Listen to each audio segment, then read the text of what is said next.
Hi, and welcome to Inside the Huddle. I'm Daily Review Sports Editor Geoff Stoute here with Central Catholic Baseball coach Tyler Jensen. The Eagles have advanced to the quarterfinal round of the Class 1A state playoffs. They will travel to face Cedar Creek Thursday at 6 p.m. in Ruston.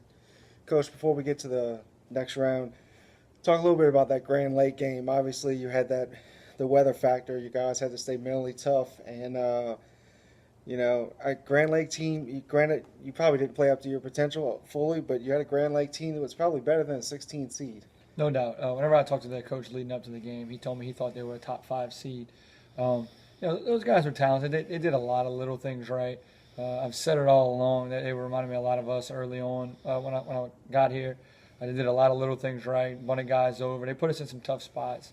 No, you're right. We definitely didn't play up to our potential, especially at the plate. But I thought we pitched really well. I thought we made big pitches, and we also got some timely hits.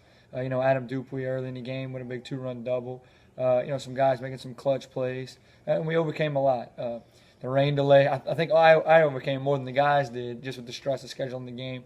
But I thought we did a good job of finding a way to win because the name of the game in the postseason is just survive and advance.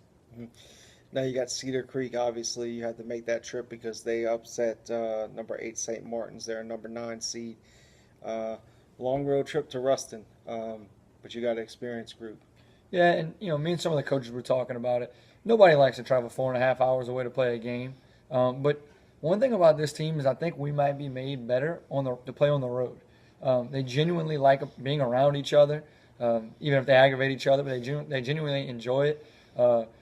I think the road trip would be fine, and I think you said it best. We have an older, more experienced team. We've had to make the trip to Saul for the past couple of years, so I think it's something they're prepared for.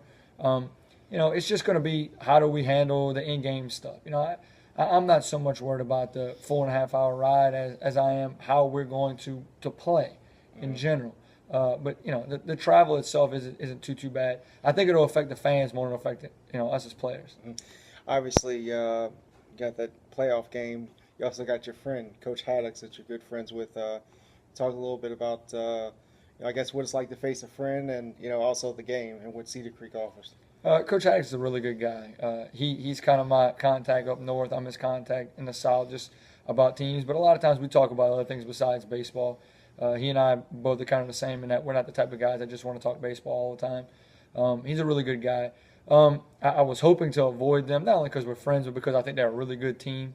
They do a lot of the same things Grand Lake does as far as small balling you and putting pressure on you. I think that they'll have some guys that swing it a little better in the order. They have a LSU Eunice signee on the mound, McIntosh. He does a really good job of changing speeds. I think he'll be a lot like John Gwynns from Hanson on the mound, throwing 3 pitches for strike. And it just comes down to how we play. And I say it all the time, and we tell our guys that all the time. I feel as confident as anyone when we play like we can. And we've said it, you have one bad day, you don't bring your best one day, and your season ends. Obviously it was 2 years ago, but do they have a lot back from that team that you know of? Or? No. Actually, the guy that's started against us 2 years ago. He was a sophomore. Besides that, they had a lot of seniors on that team, and he had a lot of seniors last year. They actually only have 2 seniors and 2 juniors on their team this year. But that doesn't matter much. I mean, with a program like that's constantly, making runs in the playoffs and have had success, that doesn't matter a whole lot, especially with them getting to play at home. So it's not like it's, a travel burden on young guys or anything like that. But I think it's really important that we start fast in that game. With the type of guys we have, with them having a younger team, I think if we can start fast and get a lead and, play like we can early, maybe it'll raise some doubts in their minds. But I know they won't quit. Like I said earlier, we'll have to play our best, 21 outs on defense, 21 outs on offense, and hopefully things go our way. Central Catholic and Cedar Creek, Thursday at 6 p.m., a battle of Class 1A powers. That's another edition of Inside the Huddle. Thanks for watching.